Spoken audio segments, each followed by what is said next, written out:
Good morning, good afternoon, good evening, in whichever time you're listening to this story. This is Manoj, and today's story is a little different one, a story from the point of environment and from the first hand experience of a tree in a garden. The World in My View by Mango the Tree. Do you know how was I born? Well, I got evolved from an oval shaped seed which one of you might just have randomly thrown down on the roadside after a lot of smooches and kisses, after uncovering the greenish yellow cover and gulping down that sweet yellow juice around me, making me fully naked. Inside the cell contained a possibility, the possibility of life. The cell got some smooth soil, some fresh air, some sensitive light, and some water, and the nature conspired to uncover me so that I could discover her. That's how I explored this world. My sweet name is Mango the Tree. I have been in this world for almost 100 years now. In fact, day after tomorrow falls my 100th birth anniversary. That was a day when I evolved out to see this world, tearing that hard-thrown seed, my womb. My creator has been nice to me. He has made me appear in such a beautiful world. The gentle breeze of wind that flows perennial across me inspires my leaves to dance in the tune always. The sun has been the constant source of excitement inside me, the excitement to live and let others live. I'm grateful to him for installing the photosynthetic mechanics inside me, which allows me to prepare food for myself and thousand other organisms. Sometimes it rains.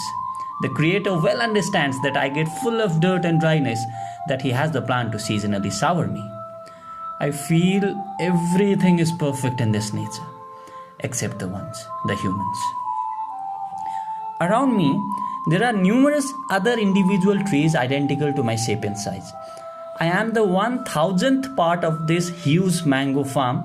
There are 999 other trees surrounding me, but only few I can see. I wasn't awarded with the locomotion faculty by the creator so that I could roam around. The name of this farm is Hazar Aam Bagicha, meaning the garden of 1000 mango trees. I had always felt blessed to be part of this Bagicha because our former caretaker, cum owner of this garden, was a true human. He was the person who uprooted me from the roadside and brought me here to plant me as the 1000th member of his beautiful family. The following day, the garden got its name. I was truly dear to him because I was the last member who completed his family. During our childhood, at our growing days, before watering all my siblings, he used to stand before me, join his hand, and pray. O Lord, you have been kind enough to bestow me with this beautiful life. I pray you show the same kindness to these growing saplings. Let them live and bear fruits through centuries in peace. After his praying words, he always used to look at me, still joining his hands, and then smile and pour the maiden shower upon me, following my other siblings. None of us stopped growing, and today we all are 1000 mature trees bearing the fruits of life. How could the Creator not listen to such honest prayers? Today, this farm is owned by a real estate broker. He had bought this land so that he could sell it to a fat businessman earning peaceful profit.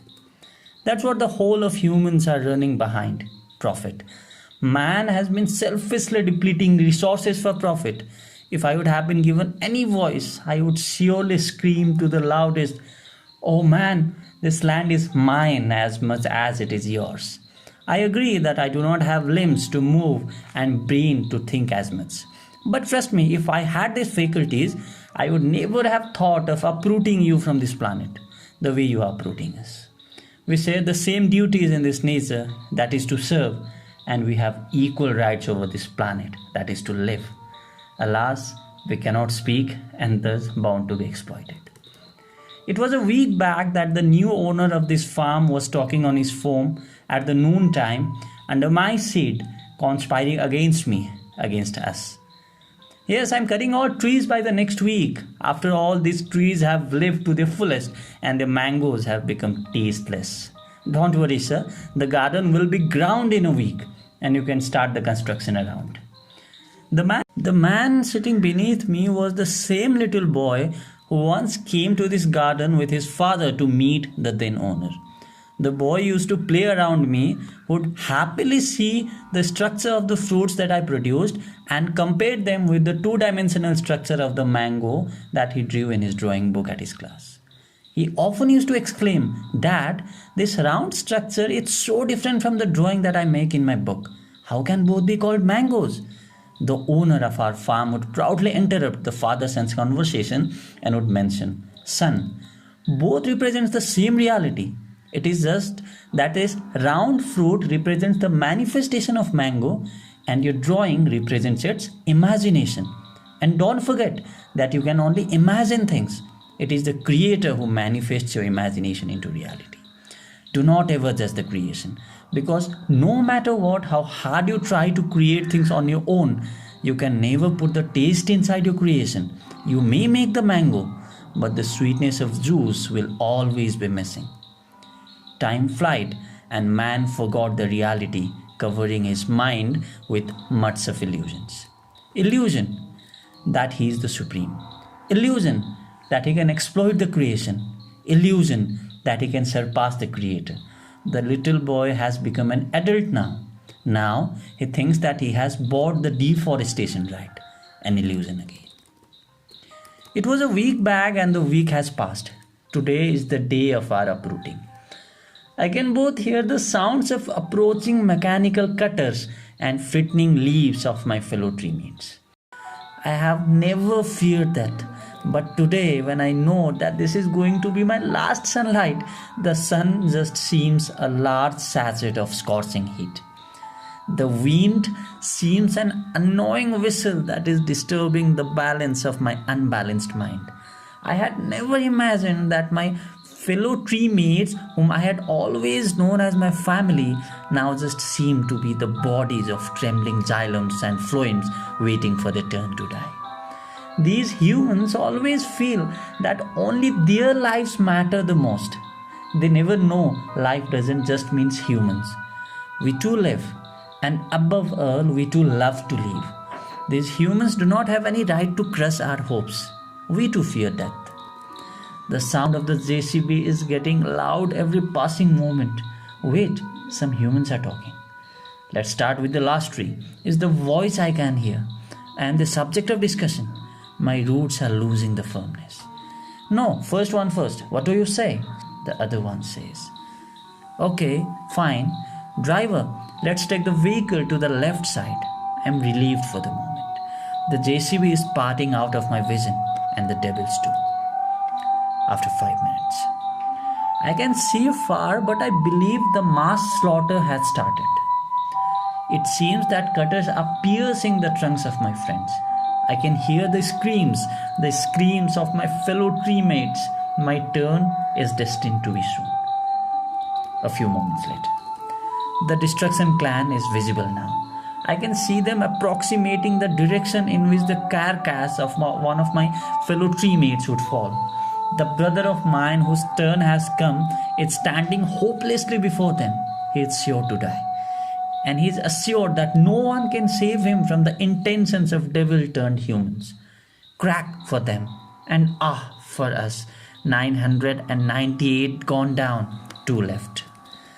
The garden is full of trunks and branches. The trees are now woods, and the greens are leaving their leaves. The dozer crushed the 999th tree. It's my turn now to celebrate their victory over us and to blow down their final prey. They are approaching me with the full speed. I'm going to die in few minutes. This wasn't the reward that the Creator has planned for me for bestowing tons of oxygen and infinite crate of sweet mangoes to mankind throughout my life. I'm sure even my first owner didn't want the life of his 1,000th son to end like this. He must be watching us slaughtered and shedding salty tears up above. But does the devil care? After all, nothing comes to them before their instant profit, not even the distant future. The dozer blade has reached up above my head. My mangoes are being crushed. I'm being crushed. I'm in terrible pain. The blades are piercing into me pieces. I'm losing myself. Oh God, I pray you that you forgive these fools. They don't know what they are doing. I pray you not to be so harsh on them when the ends come. May they be in peace when they die. A moment later. I am no more. Very soon the world will see its end.